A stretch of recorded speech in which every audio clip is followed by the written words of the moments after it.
화답해 주셔서 감사합니다. 오늘 말씀 우리 같이 보도록 하겠습니다. 오늘 말씀은요, 우리의 부족함도 쓰시는 하나님이라는 제목으로 여러분들과 나누겠습니다.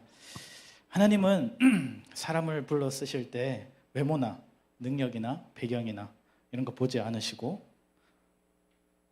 그 다음에 하나님이 보는 기준과 사람이 보는 기준이 다르다는 것을 우리는 알고 있을 것입니다.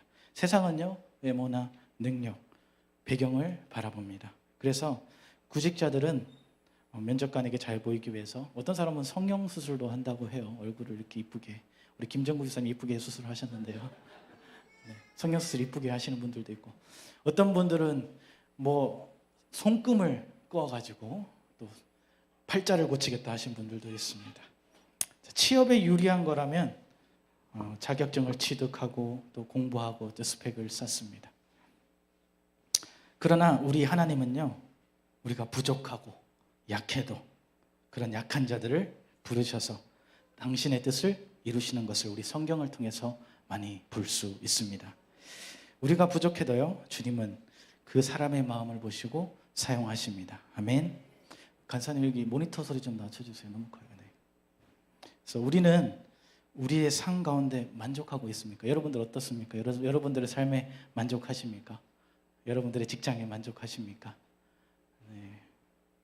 요즘 전도하려고요, 제가 청년들하고 성경 공부가 아니고 영어 공부를 하고 있어요. 영어 공부를 하고 있는데, 그 중에 한 청년이 있는데, 한 청년이 직장을 그만두고 지금 토익 공부를 하고 있다고 합니다. 그래서 이 친구가 누군가 하면 뭘 했는가 하면 그 전에 해양대학교를 나왔어요. 해양대학교를 나오고 그 다음에 기관사 자격증을 따고 가스를 나르는 큰 배에서 기관사로 일을 했어요. 그 일하는 동안 11개월 동안 한국 육지를 한 번도 밟아본 적이 없는 적도 있었대요. 11개월 동안 배를 타고 다니느라고. 그래서 한번 배를 타면 보통 6개월에서 11개월 정도 된다고 해요. 그다음에 그 안에서 배에서 생활해야 되고, 태풍이 몰아치든 뭐가 오든 그 안에서 먹고 자고 해야 되는 거예요. 그래서 한날 물어봤어요. 이거 무섭지 않냐 그랬더니, 자기가 기관사니까 밑에 엔진 파트 밑에서 일할 거 아니에요. 그것이 불이 난다든지 터지면 정말로 위험하다는 거예요. 때로는 또 그 전기를 모든 공급하는 것에 있어서 전기가 나가면 자기가 태풍이 오든 뭐가 오든 배 꼭대기에 올라가가지고 전구를 갈아야 된대. 전구가 나가면 배 꼭대기에 이렇게 그 철탑이 있나 봐요. 철탑 위에 배 불이 깜빡깜빡 해야 돼. 배가 부딪히지 않아야 되잖아요. 비행기가 부딪히지 않아야 되니까 그 불이 나가면 비가 오든 뭐든 올라가야 된대, 무조건. 그래서 죽음을 담보로 일을 했다고 합니다. 그러면서 자기가 생각했대요. 자기가 이 일을 계속 해야 되나? 자기는 이 삶에 만족하지 못하다. 그런 마음으로 6년인가 7년 동안 일을 하고 그만두었다고 합니다. 지금 무엇을 해야 될까? 뭘 해야지 내 삶에 만족할까? 만족하지 못하는 일만 하다가 인생이 끝날 것 같다는 걱정에 일을 그만두었다고 합니다. 자, 여러분은 여러분 삶에 만족하십니까? 오늘 말씀을 통해서요, 우리가 어떻게 하나님을 위해 살아갈 수 있을까 한번 보기를 원합니다. 하나님께 영광 올려드릴 수 있는 것이 무엇일까 한번 알아보기를 원합니다.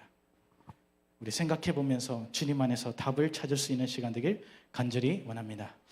첫 번째는요, 오늘 본문에 나오는 남자는 소경입니다.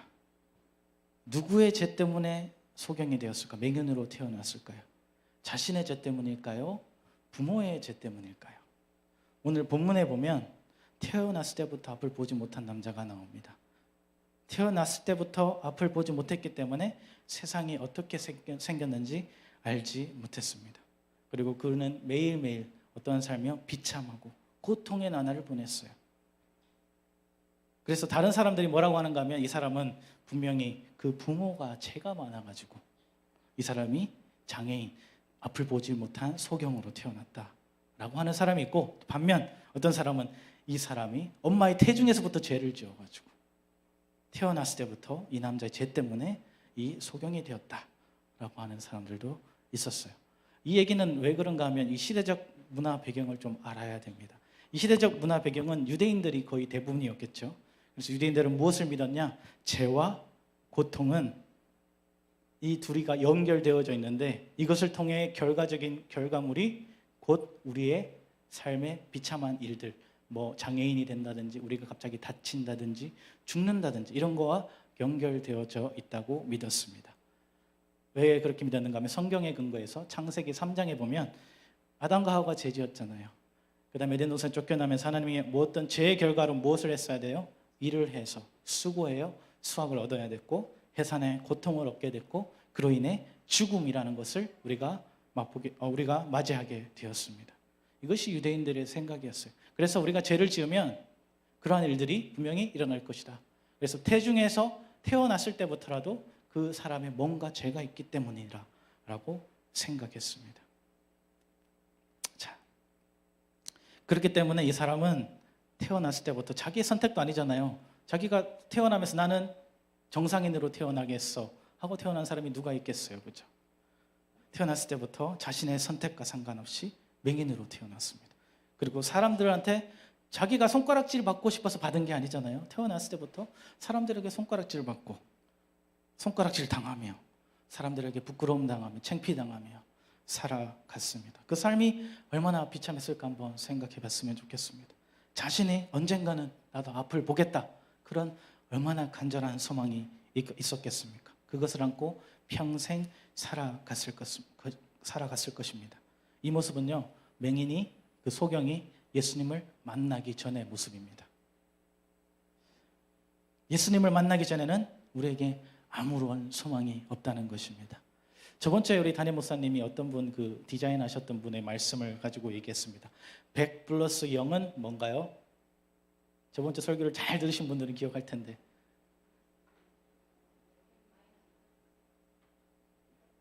네, 100 플러스 0은 뭘까요?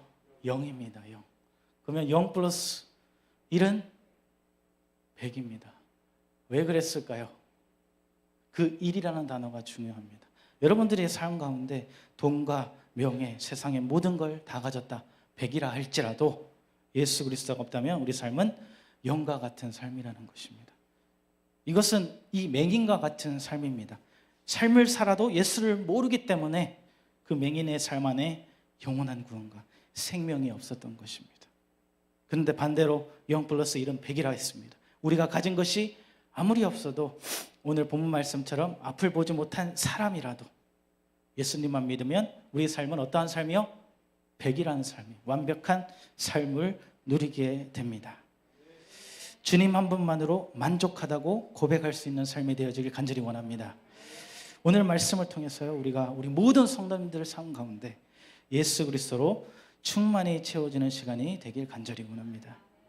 두 번째 우리가 볼 수 있는 것은요, 오늘 3절에서 하나님은 우리를 통해 하나님이 하시는 일을 나타내고자 하신다라는 것입니다. 오늘 본문에서 제자들은 예수님께 물어봅니다. 이 사람이 맹인으로 난 것이 누구의 죄입니까? 그죠? 자기의 죄입니까? 아니면 부모의 죄입니까? 사람들은요, 뭔가 문제가 있기 때문에 이 사람이 뭔가 죄를 지었기 때문에 맹인이 되었다라고 생각했어요. 그러면 우리 주위에도 참 많은 장애인들이 있어요. 그죠? 태어날 때부터 장애를 가진 사람들도 있고 살다가 다쳐서 장애인이 된 사람들도 있습니다. 그럼 이 모두가 죄 때문에 그런 건가요? 아닙니다. 오늘 본문에서 정확하게 얘기해주고 있어요. 예수님은 이 질문에 대한 명확한 답을 말씀해주고 있습니다. 3절에 뭐라고 얘기하고 있나요? 예수께서 대답하시되 이 사람이나 그 부모의 죄로 인한 것이 아니라 그에게서 하나님이 하시는 일을 나타내고자 하심이라. 뭐예요? 그에게서 하나님의 일을 나타내고자 하십니다 라고 했어요. 결론은 맹인으로 태어난 것도 하나님의 계획이요, 그것을 통해서 하나님의 영광을 높이게 하려 함이다라는 것을 말해주고 있습니다. 자, 우리가 하나님이 우리를 창조하실 때 우리의 모습을 세상의 최고의 걸작품으로 만드셨습니다. 옆 사람에게 고백하겠습니다. 당신은 하나님의 최고의 걸작품입니다. 목소리들이 너무 나서 다시 한번 고백하겠습니다. 걸작품 아닌가요? 다시 한번 고백하겠습니다. 당신은 하나님의 최고의 걸작품입니다. 네, 우리 말씀 보여주세요. 넘어가나요? 네, 저기 말씀 에베소서 2장 10절 말씀 보면 영어로 We are God's masterpiece라고 되어 있습니다. God's masterpiece. masterpiece는 최고의 걸작품이라는 얘기를 하는 것입니다. 세 번역을 우리 같이 읽어보겠습니다. 시작.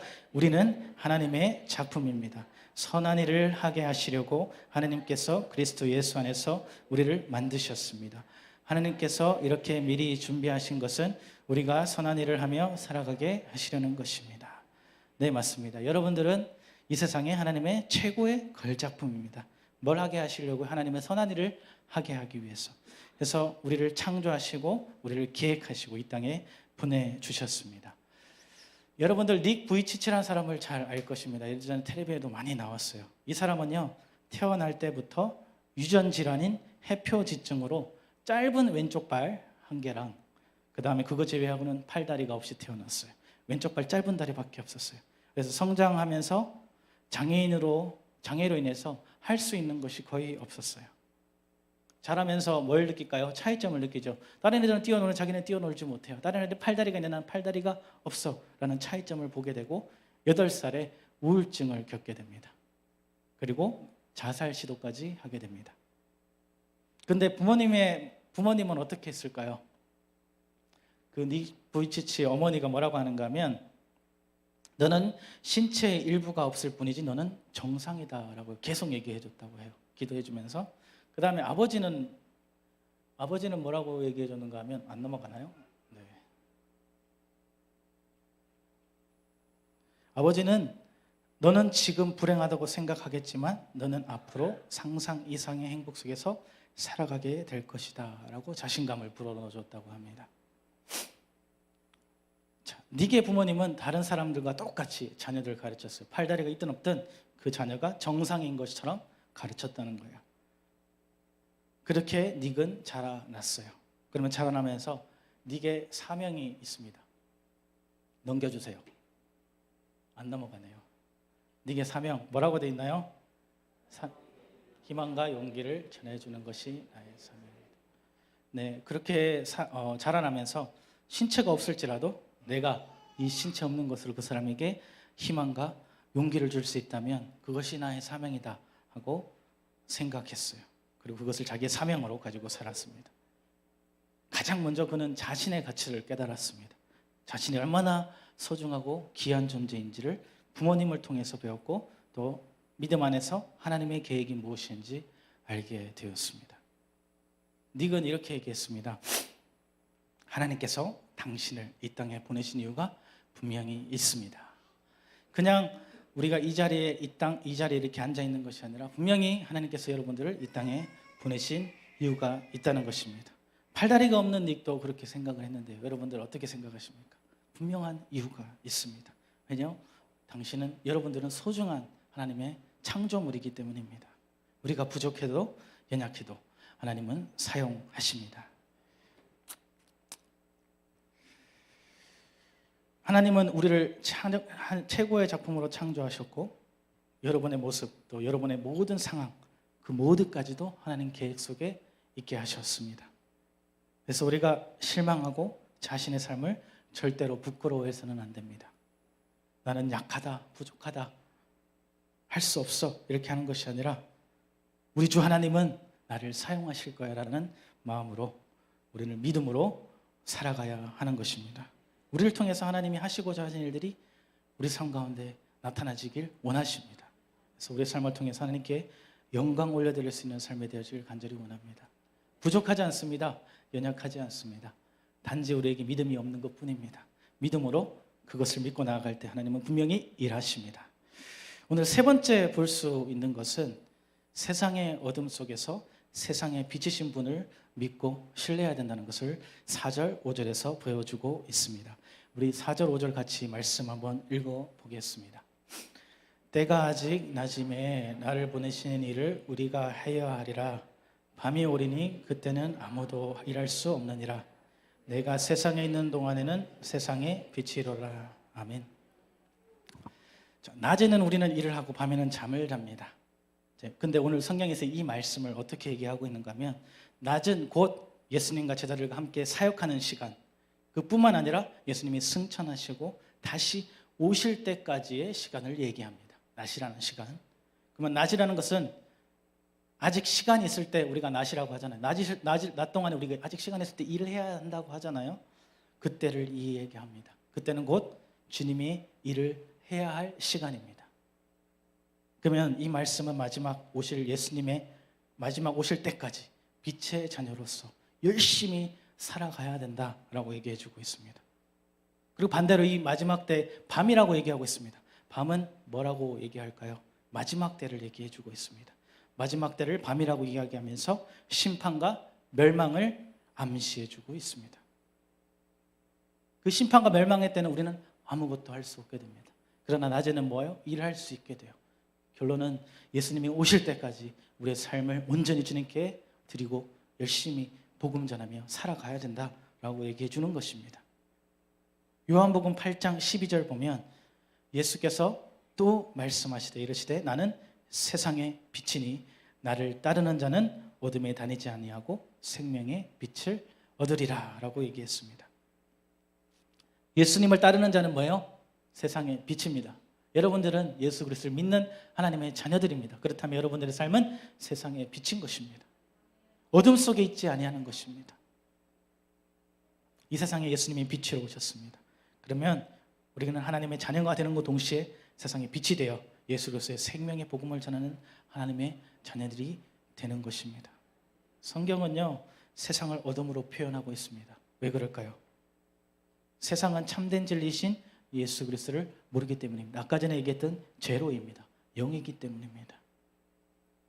오늘 본문에서 태어나면서 앞을 보지 못하는 사람을 곧 이 세상의 주름을 모르고 사는 사람과 같다라고 볼 수 있습니다. 영적인 어둠 속에서 우리가 깨어나기 위해서는 우리가 필요한 것이 무엇인가요? 예수 그리스도입니다. 예수밖에 없습니다. 주님만이 우리의 길이요 진리요 생명이다 하셨습니다. 주님만이 우리의 산소망이며 주님만이 우리의 삶의 이유입니다. 그리고 우리 네 번째로 오늘 볼 수 있는 것은 실로암으로 가서 씻어라라고 예수님께서 말씀하셨습니다. 6절을 보면 예수님이 침을 뱉어 진흙을 이겨 그의 눈에 바르시고 라고 했습니다. 여기 바르다라는 의미는 헬라어로 에피크리오라고 합니다. 에피크리오라는 단어는 무슨 단어인가 하면 기름을 붓다라는 단어입니다. 우리가 기름을 부을 때 이것을 붓는 것과 같은 거예요. 진흙을 이겼지만 이 무엇을 한 거예요? 예수님의 침으로 진흙을 이겼지만 주님이 그 사람에게 기름 부으신 거와 마찬가지인 것입니다. 그리고 7절 보면 실로암 못에 가서 씻으라라고 얘기합니다. 실로암의 뜻은 뭐라고 얘기합니까? 보냄을 받았다라고 했습니다. 자, 오늘 눈을 보지 못한 장님이 주님의 기름 부으심을 받고 어디로 보냄 받아요? 실로암으로 보냄을 받습니다. 그리고 가서 씻으라라고 했을 때 이 장님은 두말 말하지 않고 예수님의 말에 순종하여 실로암에 가서 물로 씻습니다. 자, 우리 또한 영적으로 지체할 때가 있습니다. 영적뿐만 아니라 육체적으로 정신적으로 세상의 어둠 속에 살아가며 점점 처져갈 때가 있습니다. 그러나 그때마다 우리가 해야 되는 건 뭔가요? 주님의 말씀에 순종하는 것입니다. 주님의 말씀에 순종할 때 주님께서 우리의 삶을 이끌어 주실 줄 믿습니다. 실로암이라는 찬양이 있는데요. 저번에 예전에 제가 오후 예배 때 우리 군인들이 막 찬양했던 거 보여준 적이 있습니다. 우리 진혁이가 군대 휴가 나왔을 때 물어봤어요. 실로암 찬양하면서 애들이 막 찬양하고 율동을 하냐 그랬더니 열심히 잘 따라한대요. 너도 했냐 그랬더니 저는 안 한대요. 네. 실로암 찬양하면서 그 군인들이 신병교육대에서 찬양을 해요. 그러면 어두운 밤에 캄캄한 밤에 하잖아요. 그러면은 오지어 당신께 감사하리라 각계 전투하고 막 춤춰요 같이. 땅을 기기도 하고 막 뛰어다니기도 하고 그럽니다. 얼마나 재밌게 하는지요. 근데 이 찬양을 보면 어두운 밤에 캄캄한 밤에 있습니다. 이것이 곧 우리의 삶과 비슷한 것입니다. 근데 뭐라고 하나요? 오지어 당신께 감사하리라. 실로암이라고 해서 주님의 나를 보내주셨다라는 것입니다. 그래서 그 영원한 사랑이 우리 속에 떠나지 않게 하소서라고 고백합니다. 이러한 것이 우리 삶 속에 가득하여지길 간절히 원합니다. 마지막으로 우리 다섯 번째는요, 영적인 어둠에서 깨어난 영적인 눈을 뜨고 세상을 바라보자입니다. 오늘 이 본문은요, 실질적으로 눈을 보지 못한 남자가 눈을 뜨는 장면이 나오는 것입니다. 이 앞을 보지 못한다는 것은 곧 우리의 영적인 눈이 어두워졌다라고 얘기할 수 있습니다. 영적인 눈이 어두워지니 빛을 보지 못하는 것입니다. 그것은 곧 우리의 삶의 목적이 사라진 것과 같은 것입니다. 여러분들은 무엇을 위해 살아가고 있습니까? 영적인 눈으로 세상을 보며 이겨나가고 있습니까?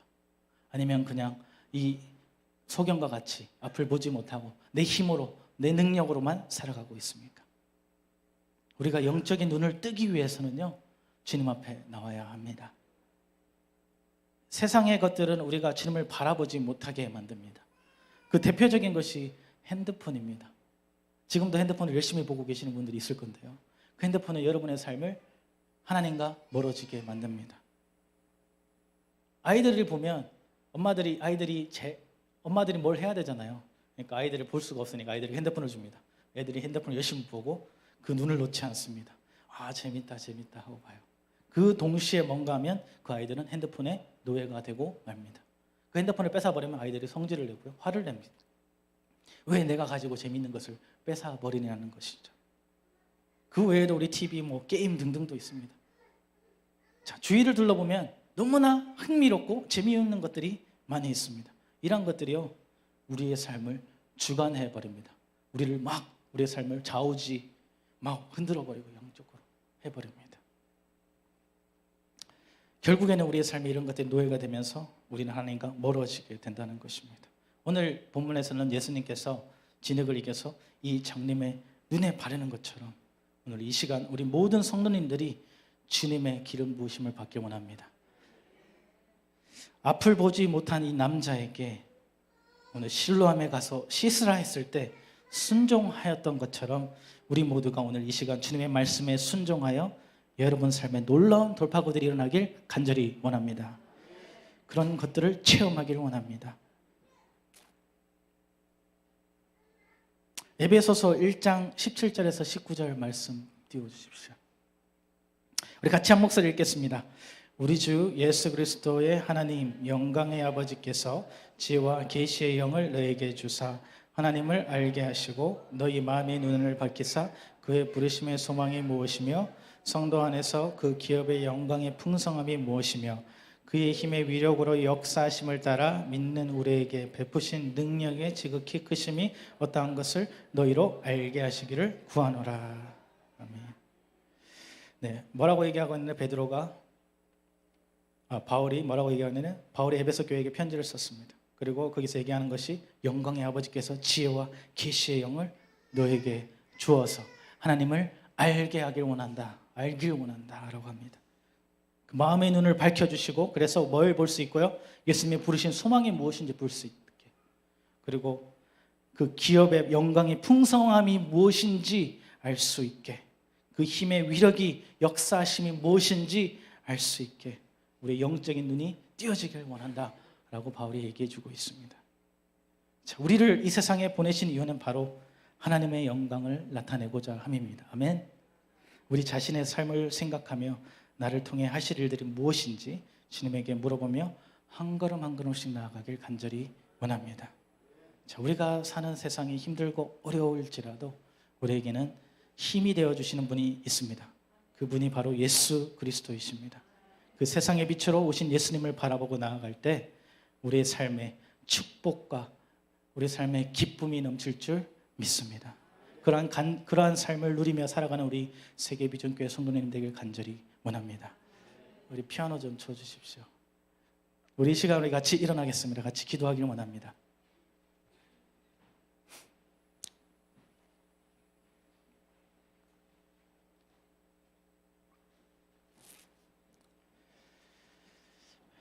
오늘 말씀 보면서 우리는 부족합니다. 우리는 연약합니다. 그러나 주님은 나의 영적인 눈을 열게 하길 원하십니다. 이제껏 내가 지은 모든 죄악들을 주님의 보혈로 씻길 원합니다. 나의 삶을 통해서, 우리의 삶을 통해서 하나님의 영광된 삶이 되어지길 원합니다. 그래서 우리는 빛의 자녀로 불러주시는데요, 이 세상의 빛과 소금의 역할을 감당할 수 있는 삶이 되어지길 원합니다. 주님의 기름 부으심을 받은 사람들이 되어지길 원합니다. 그리고 또한 주님의 보내심을 받아 그 하나님의 영광의 삶, 또 하나님의 복음을 전파할 수 있는 그런 삶들을 살아갈 수 있는 삶들이 되어지길 원합니다. 우리 같이 찬양하고 같이 기도하겠습니다. 주여 우린 연약합니다. 우린 오늘을 힘겨워합니다. 주 뜻 이루며 살기에 부족합니다. 우린 연약합니다. 주여 우린 넘어집니다. 주여 우린 넘어집니다. 오늘 하루 또 실수합니다. 주의 긍휼을 구하는 죄인입니다. 우리 주만 바라봅니다. 한없는 주님의 은혜, 한없는 주님의 은혜, 온 세상 위에 넘칩니다. 가릴 수 없는 주 영광, 온 땅 위에 충만합니다.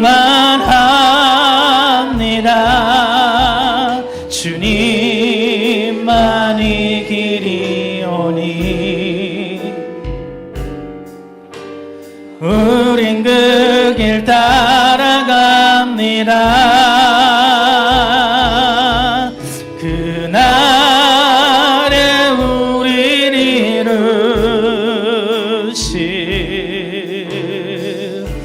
주는 와. 우리 같이 주여 한번 부르고 말씀을 놓고 기도하겠습니다. 주여, 이 시간 우리 가운데 함께하여 주시옵소서. 하나님 아버지, 말씀을 통해서 우리는 부족합니다. 연약함을 보게 되었습니다.